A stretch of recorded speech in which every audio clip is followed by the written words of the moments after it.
Hello दोस्तों, आज इस वीडियो में हम लोग देखेंगे कि जो बीएसएससी का री अपलोड का ऑप्शन आ रहा है कि डॉक्यूमेंट्स दोबारा अपलोड कैसे करना है और कौन कौन कर सकते हैं। इस बारे में हम लोग इस वीडियो में पूरे अच्छे तरीके से देखेंगे।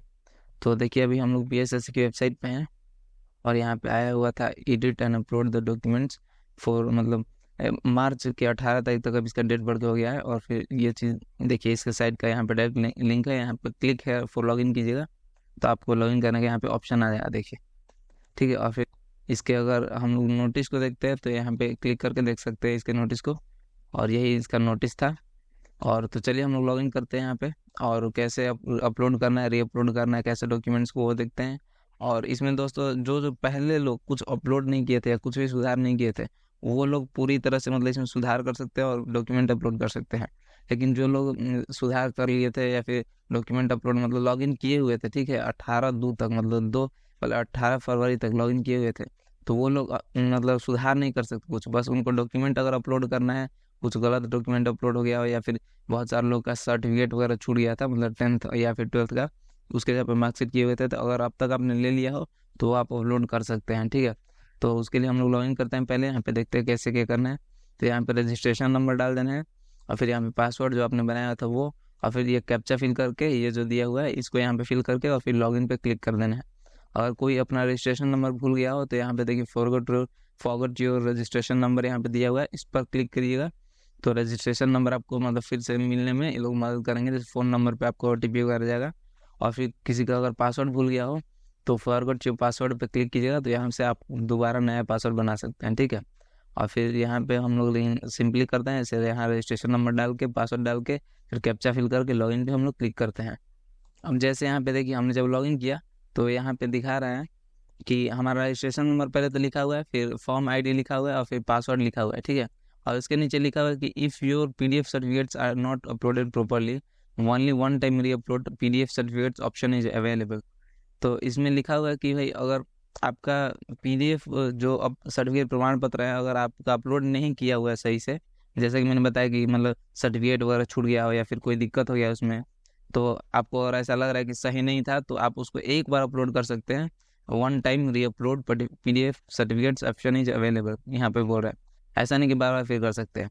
और जो लोग पहले से ही कर दिए सुधार नहीं किया जा सकता, लेकिन हाँ, जो लोग पहले नहीं किए थे मतलब 18 फरवरी तक जो डेट था उसमें सुधार नहीं किए थे या फिर लॉगिन किए ही नहीं थे, तो वो लॉगिन करके सुधार कर सकते हैं और पीडीएफ अपलोड भी कर सकते हैं। ठीक है, लेकिन जो लोग लॉगिन कर चुके थे मतलब कुछ सुधार किए थे या फिर वैसे ही लॉगिन करके और फिर सबमिट किए थे, तो वो लोग सिर्फ पीडीएफ अपलोड कर सकते हैं, दोबारा उसको सुधार नहीं कर सकते। ठीक है, कुछ नाम वगैरह में। तो यहाँ पे हम लोग आगे देखते हैं one time re upload certificates का, देखिए यहाँ पे ऑप्शन दे रहा है, फिर नीचे दे रहा है पीडीएफ अपडेटेड एप्लीकेशन फॉर्म, मतलब प्रिंट अपडेटेड एप्लीकेशन फॉर्म या फिर print old application form, print payment slip, और फिर यहाँ पे लॉग आउट का ऑप्शन दे रहा है। तो आप कुछ भी इसमें से यूज़ कर सकते हैं। तो जैसे one time re upload certificates हम ऊपर क्लिक करते हैं, क्योंकि हमने एक बार ऑलरेडी इस पे हम लोग 18 फरवरी से पहले इसमें लॉगिन किए हुए थे और सुधार वगैरह किए हुए थे कुछ, तो इस बार केवल पीडीएफ ही अपलोड करना बाकी रह गया था इसमें एक तो वो चीज़ के लिए हम one time re upload certificates पे क्लिक करके हम लोग पीडीएफ अपलोड करेंगे। ठीक है, तो चलिए हम लोग इस पर क्लिक करते हैं।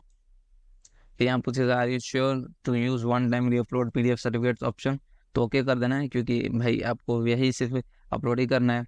तो ओके, अब देखिए डायरेक्ट आप इस पेज पे आ जाइएगा। ठीक है, पीडीएफ वाले पेज पे, और इसमें देखिए पर्सनल डिटेल एजुकेशनल डिटेल सही बता रहा है, ग्रीन दिखा रहा है, और फिर अपलोड सर्टिफिकेट्स का ऑरेंज दिखा रहा है, मतलब ये अभी करना है।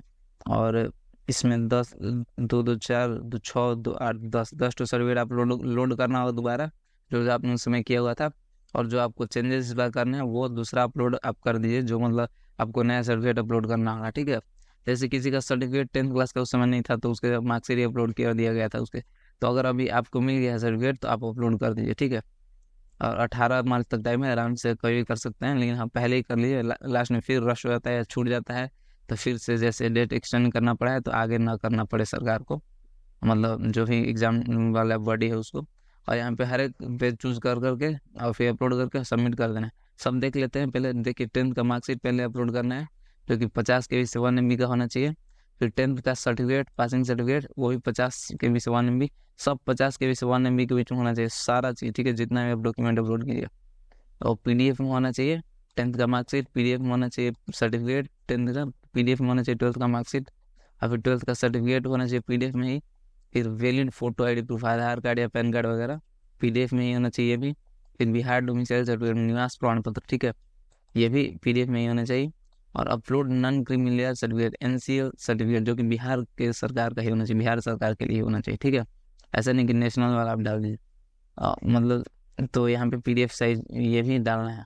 और upload computer course certificate, computer course आपने किया हुआ था, वो डाला हुआ था, तो उसका सर्टिफिकेट डाल देना है यहाँ पे, ठीक है, पीडीएफ फाइल साइज का ही, पीडीएफ का ही। और फिर हिंदी टाइपिंग सर्टिफिकेट यहाँ पे डालना है पीडीएफ में ही, और फिर इंग्लिश टाइपिंग सर्टिफिकेट पीडीएफ में ही, ठीक है। सब डाल के बारी बारी चूज फाइल पर क्लिक कीजिएगा तो सेलेक्ट करने में आ जाएगा, सेलेक्ट कर करके डालते जाइए और सबमिट कर दीजिए लास्ट में, ठीक है। देखिए दोस्तों, यहाँ पे अब सब सबमिट जब किए तो यहाँ पे तीनों ग्रीन दिखाने लगा, पर्सनल डिटेल, एजुकेशनल डिटेल और अपलोडेड सर्टिफिकेट, ठीक है, तीनों ग्रीन दिखाने लगा। लेकिन यहाँ पे एक काम और बचता है कि before final submit please view all uploaded PDF certificates, मतलब हर एक को एक एक बार क्लिक कर करके देखना है दोस्तों, ठीक है, हर एक को देखना है और देख लेना है, ये ठीक भी रहेगा। क्योंकि एक आप देख लीजिए, आपको कोई दिक्कत तो नहीं है, क्योंकि बहुत डर हो जाता है कि बहुत सारे फाइल्स के बीच में चूज करने से गड़बड़ वड़बड़ भी हो जाता है, तो चूज कर लीजिए और कुछ दिक्कत लगा तो यहाँ पे री अपलोड पे क्लिक कीजिएगा ना, तो दोबारा हो जाएगा, ठीक है। और फिर उसके बाद इस बॉक्स को चेक कर देना है, अभी हम सब चेक कर लिए हैं। और फिर इस बॉक्स को चेक करके और फिर यहाँ पे फाइनल सबमिट पे क्लिक करना है, फाइनल सबमिट पे क्लिक कीजिए तो आपका जैसे अपडेट पूरा हो जाएगा, ठीक है। फाइनल सबमिट से फिर पहले पूछेगा एक बार कि are you sure as edit या change in application will not be allowed after submission. एक बार आप सबमिट कर देंगे तो उसके बाद एडिट या चेंज नहीं किया जा सकता, इसलिए एक बार ये चीज़ पूछेगा, यहाँ पे ओके कर देना अगर आप श्योर हैं तो, और नहीं तो आप कैंसिल करके फिर से अपना डॉक्यूमेंट अपलोड कर लीजिए, री अपलोड सर्टिफिकेट पर क्लिक करके, ठीक है। और फिर नहीं तो ओके कर दीजिए, ठीक है। ओके कीजिएगा तो ये देखिए आपका लॉग आउट हो जाएगा। यहाँ पे आपका रजिस्ट्रेशन नंबर, फॉर्म आईडी और पासवर्ड तीनों से लिख देगा। और फिर प्रिंट अपडेटेड एप्लीकेशन फॉर्म पे क्लिक कीजिएगा तो आपको अभी जो आपने अपडेट किया सब प्रिंट हो जाएगा। जैसे एक देखिए मैं आपको दिखा देता हूँ कैसे दिखता है। देखिए आपको ऐसा आ जाएगा, जो जो आपने फिल किया हुआ है अभी तक वो सब आ जाएगा एक बार। और इसको आप यहाँ से क्लिक है टू प्रिंट दिस पेज, इस पर क्लिक करके प्रिंट कर लीजिए, या फिर इसको सेव करके अपने फ़ोन में रख लीजिए ये सेफली, क्योंकि ये आए काम देगा, ठीक है। और भी आए, अगर आपको कोई दोस्तों प्रॉब्लम हो तो हमें ज़रूर कमेंट करें, या फिर कुछ नहीं समझ आता तो आप कमेंट में ज़रूर बताइए, ठीक है। थैंक यू दोस्तों।